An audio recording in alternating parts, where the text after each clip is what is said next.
Bayangkan kamu berdiri di tengah malam yang gelap di daerah kutub, dan tiba-tiba langit berubah menjadi kanvas berwarna-warni yang bergerak dengan indah. Fenomena ini disebut aurora borealis atau cahaya utara, salah satu keajaiban alam yang paling menakjubkan. Tapi bagaimana sebenarnya cahaya ini terbentuk? Apakah ini hanya sekadar keindahan, atau ada rahasia ilmiah yang tersembunyi di baliknya? Di video ini, kita akan membahas secara mendetail proses fisika yang menyebabkan aurora, bagaimana partikel matahari bisa menghasilkan cahaya, serta bagaimana medan magnet bumi memainkan peran penting dalam fenomena ini. Tonton sampai akhir, karena kita akan mengungkap misteri ilmiah di balik salah satu fenomena paling spektakuler di langit.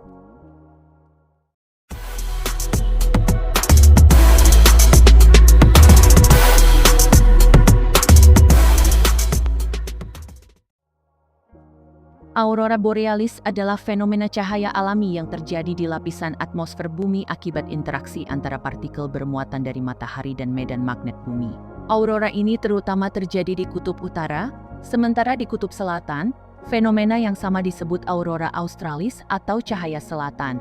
Untuk memahami bagaimana aurora terbentuk, kita harus menggali lebih dalam ke dalam fisika partikel, magnetosfer bumi, dan interaksi antara atmosfer dan angin matahari.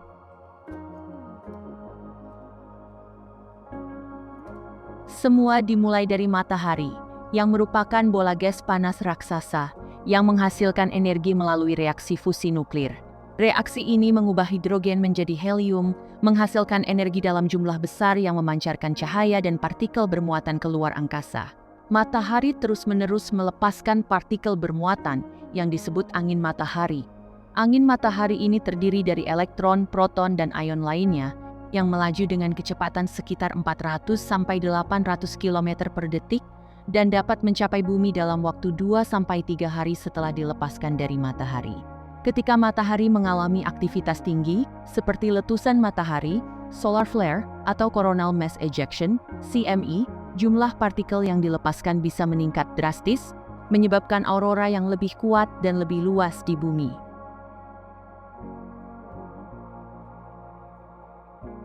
Jika tidak ada medan magnet bumi, partikel bermuatan dari matahari bisa langsung menghantam atmosfer kita, menyebabkan radiasi berbahaya yang dapat merusak teknologi dan kehidupan di bumi.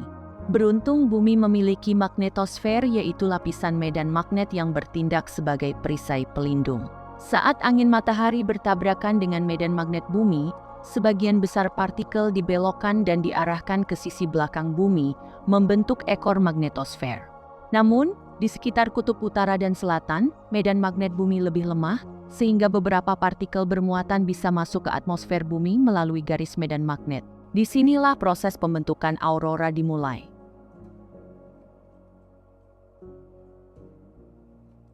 Ketika elektron dan proton dari angin matahari memasuki atmosfer bumi di daerah kutub, mereka bertabrakan dengan atom dan molekul gas yang ada di atmosfer, seperti oksigen dan nitrogen. Interaksi ini menyebabkan ionisasi, yaitu proses di mana elektron dalam atom gas tereksitasi ke tingkat energi yang lebih tinggi, namun atom-atom ini tidak bisa berada dalam keadaan tereksitasi terlalu lama.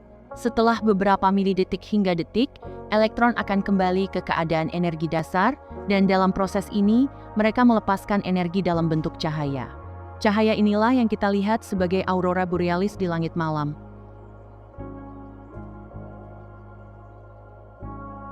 Warna aurora bergantung pada jenis gas yang terionisasi dan ketinggian atmosfer tempat interaksi terjadi.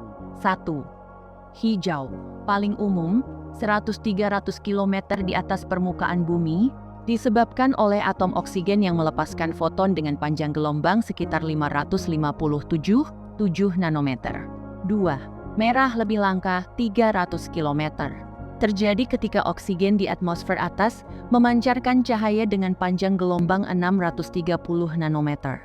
3. Biru dan ungu, 100 km atau lebih rendah, disebabkan oleh molekul nitrogen yang memancarkan cahaya dengan panjang gelombang 427,8 nanometer. Intensitas warna aurora juga bergantung pada kekuatan badai matahari dan ketinggian tempat partikel bertabrakan dengan atmosfer.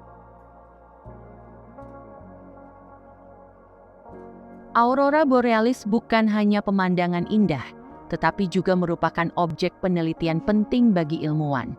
Para ilmuwan menggunakan satelit, radar, dan roket atmosfer untuk mengamati dan mengukur partikel bermuatan yang menyebabkan aurora. Salah satu satelit yang terkenal adalah NASA Themis yang dirancang untuk mempelajari mekanisme pemicu aurora substorm. Selain itu, pengamatan aurora juga membantu ilmuwan memahami bagaimana cuaca luar angkasa mempengaruhi teknologi di bumi, termasuk satelit komunikasi dan sistem navigasi GPS. Meskipun aurora tidak berbahaya bagi manusia di permukaan bumi, badai geomagnetik yang menyebabkannya dapat mengganggu teknologi modern, seperti gangguan satelit dan GPS. Partikel bermuatan dapat merusak komponen elektronik satelit. Gangguan komunikasi radio. Frekuensi radio dapat terganggu akibat ionisasi di atmosfer atas. Pemadaman listrik.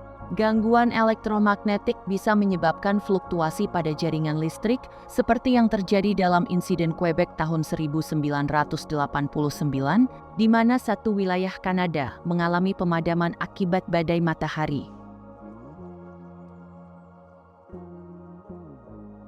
Jika badai matahari sangat kuat, bisa terjadi gangguan listrik atau bahkan kegagalan sistem komunikasi global. Salah satu kejadian terbesar lainnya dalam sejarah adalah peristiwa Carrington tahun 1859, di mana badai matahari menyebabkan gangguan telegraf di seluruh dunia.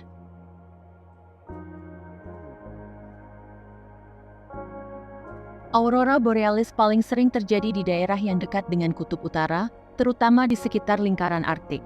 Beberapa tempat terbaik untuk menyaksikan fenomena ini adalah Norwegia, Tromsø, Swedia, Abisko, Finlandia, Lapland, Islandia, Kanada, Yukon, Northwest Territories, Alaska, Amerika Serikat. Waktu terbaik untuk melihat aurora adalah pada musim dingin, yaitu antara September hingga Maret, karena langit lebih gelap dan aktivitas aurora lebih intens.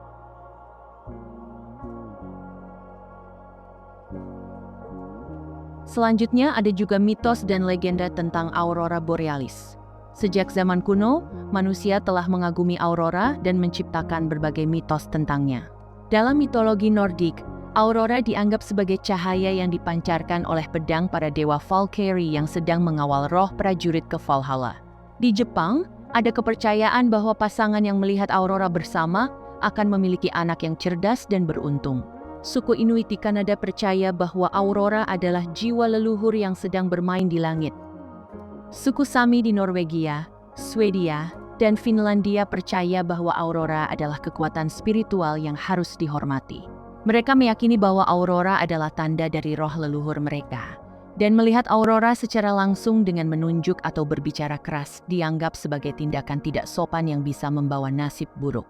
Dari legenda pejuang Viking hingga kekuatan spiritual di Norwegia, aurora borealis telah menjadi bagian dari kepercayaan banyak budaya di dunia. Meskipun ilmu pengetahuan telah menjelaskan bagaimana aurora terbentuk, mitos-mitos ini tetap hidup dalam cerita rakyat dan menjadi warisan budaya yang menarik untuk dipelajari. Aurora borealis bukan hanya sekadar fenomena alam yang indah, tetapi juga merupakan bukti interaksi antara matahari dan bumi.